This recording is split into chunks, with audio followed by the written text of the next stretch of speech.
Today we're back in incredible Indonesia to ride the only railway on stunning Sulawesi Island.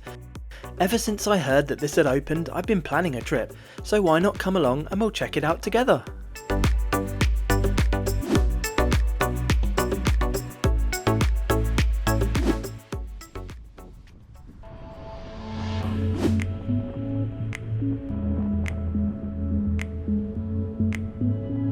Hello and welcome to Makassar. South Sulawesi's capital city is home to 1.5 million people and also to the most spectacular mosque I've ever seen.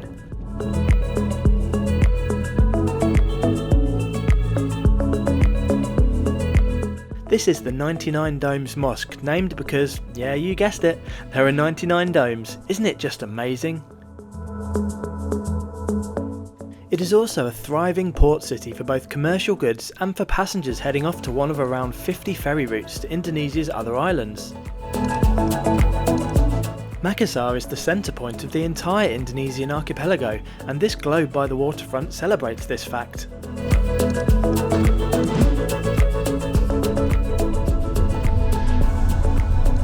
But we're here to ride the new Trans-Sulawesi Railway, which opened in November 2022. To get to the current southern terminus in Mandai, we need to take a 20-minute taxi ride from the city centre.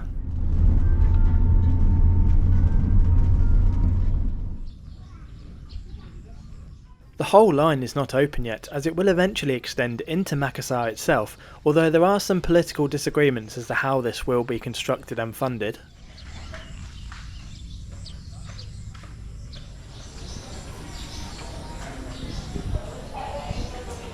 Upon entering the station, you'll find toilets on the left-hand side, along with a mosque and a small convenience store, which was closed.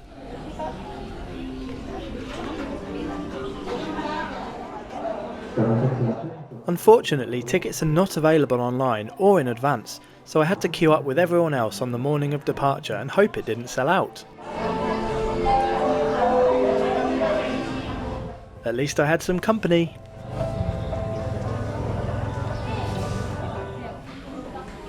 There are currently just 2 return trips per day. Here is a copy of the timetable.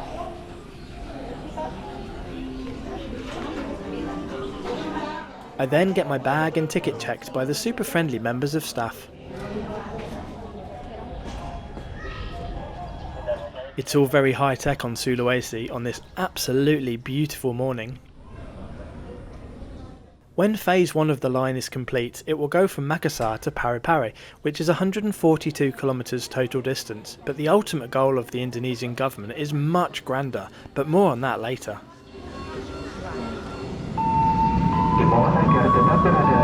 Our train pulls in around 20 minutes before departure. It's an Indonesian-built 3-car diesel multiple unit. These 3-car sets have a capacity for 180 passengers over a single class of travel. They have a maximum speed of 110 km per hour, but currently only run in service at up to 80 km per hour. I think the blue and white livery is great, with the diamond motif subtly reminiscent of local batik patterns. Now, I travel a lot for work and spend around 9 months of the year thousands of miles away from the UK. One of the biggest things always on my mind when I'm away is the safety of my family and my home. That's why I've recently partnered with eufy, one of Anker's amazing brands, and their Wi-Fi solo cam range, whose alerts and live feeds can be all accessed directly from the eufy smartphone app anywhere in the world. Stay tuned until the end of this segment, as one of my viewers will have the chance to win both products featured today. The eufy S220 and S340 solo cams are both wireless, solar powered, waterproof home security cameras. Installation and setup are very easy, and I had both of them up and running in less than half an hour. First, all you need to do is download the super simple eufy security app, which guides you through the setup and positioning of the cameras, and then drill 2 holes and screw in 2 screws and they're good to go. Now, the UK isn't exactly known for its sun, which is why most Brits don't even consider solar powered products. But the eufy solar cams are so efficient they only require 2 to 3 hours of direct sunlight per day. Even with no charging, their large onboard batteries last for up to 180 days, and you can track the solar energy levels via the app dashboard. The discreet S220 has a 2K camera with infrared night vision. while the larger S340 has colour night vision, a 3K wide-angle lens and a 2K telephoto lens with 8x zoom. Just look at this quality. Both the S220 and S340 have programmable movement zones, AI human detection and live two-way audio communication. All footage is fully encrypted and stored either internally on the cameras or on the additional eufy home base for centralised storage with 0 monthly fees. Now, for your chance to win both the S220 and S340 cameras, all you need to do is subscribe to the channel if you aren't already, like the video and comment below which is your favourite eufy product. For more information on both these wireless, solar powered security cameras and all other eufy products, click the link in the description below. Okay, let's board. It's kind of level with the platform, but there is a gap to cross. I didn't see any ramps, however I'm sure the very friendly staff would aid anyone needing assistance. All seating is in a 2+2 layout with a few bays of 4, but with the majority in airline style.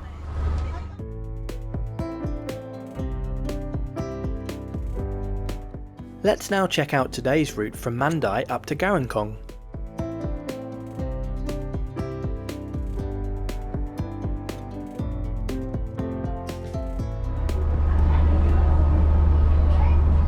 We depart on time at 8:15 AM. This journey is just 81 kilometers in distance and is scheduled to take 2 hours of travel time this morning. As mentioned, there is only one class of travel on board this train, and an adult ticket costs 10,000 Indonesian Rupiah and a child ticket is 5,000 Indonesian Rupiah. Not bad for a 2-hour journey, eh? This was my first visit to stunning Sulawesi, which is Indonesia's 4th largest island by size and 3rd largest by population. Now, I'm on a bit of a mission to visit as many of these islands as I can over the next few years.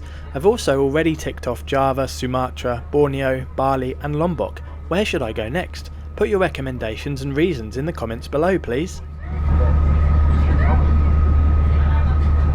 Maros is the first station heading north of the 17 currently open on the line. In fact, until just before I made this trip, it was the southerly terminus before Mandai opened a few weeks before. I love how all the staff line up in respect as the train arrives. They do this at every station. The Sulawesi Railway depot is also located just beyond Maros station. It is responsible for both track and rolling stock maintenance on the line. If you want ad-free early access to every video, great perks and to help me do bigger and better reviews, then become a channel member from just £1.99 per month. Just click the link above now or the join button in every video. Thank you!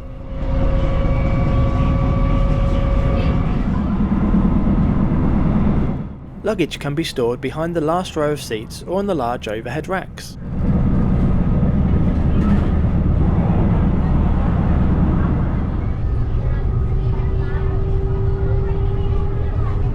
Let's now check out the seats. Well, there's no denying that they're not amazing with just a padded base and back on a moulded plastic shell. They do have a nice natural reclining angle though, which is good. Legroom is okay, and well, that's about it. There are no power sockets, reading lights, bins or window blinds available. I'm certain you wouldn't want to block out these stunning train window views though. The ultimate goal of the Indonesian government is for there to be a 2,000+ kilometre network on this beautiful island, connecting one end of Sulawesi to the other, from Makassar in the deep south to Manado in its northeastern tip, and also a branch to Kendari on the southeastern peninsula. The track is built to standard gauge of 1435mm as opposed to the rest of Indonesia's legacy network, which is Cape gauge at 1067mm. The current line is single track with passing places at stations, but space has been left to upgrade, fully double track and electrify the route in the future. The aim is for new Indonesian built high-speed trains to traverse this line at up to 200 km/h, crossing the whole island in around 10 hours including stops in the 2030s. Mandalle is the most major of today's intermediate stops, with the towns and surrounding area having a population of 14,000 people. There does seem to be a lot of staff at every station for a line which just sees 4 services a day. However, the train was very well used. I loved chatting with all the friendly locals who were really confused as to why I was here and filming their new train. They were all very welcoming though. Despite the lack of step-free boarding, there is a designated wheelchair space available.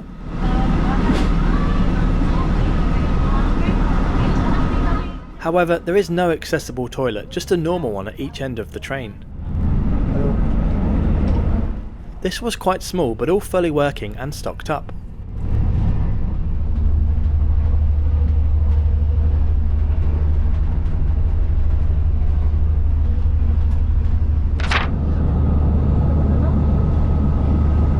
The last half an hour of the trip is probably the most scenic of the lot, with majestic mountains and rice fields out of the right window and a lovely coastal landscape of the Makassar Strait out of the left.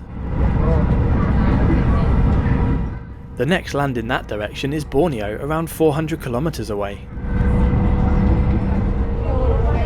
Route and information displays are available in every coach.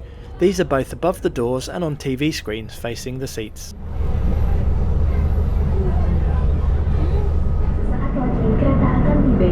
We are now approaching the end of today's journey, so let me give you my summary of the new Trans-Sulawesi Railway experience from Mandai to Garongkong. I had a really great trip and lots of fun riding this train and meeting all the locals. While it's obviously not on a par with many of the world's or even Indonesia's other railways, it was still amazing to try out the first stage of this project that will ultimately connect communities in Sulawesi much easier and faster than before it opened. If you want to see my video on Indonesia's 350 km/h high-speed railway Whoosh, then click the link above now. It's cheap even for the locals, and I'm excited to come back when more of the line has been completed and see what improvements have been made. We arrive in Garongkong exactly on time at 10:15 AM.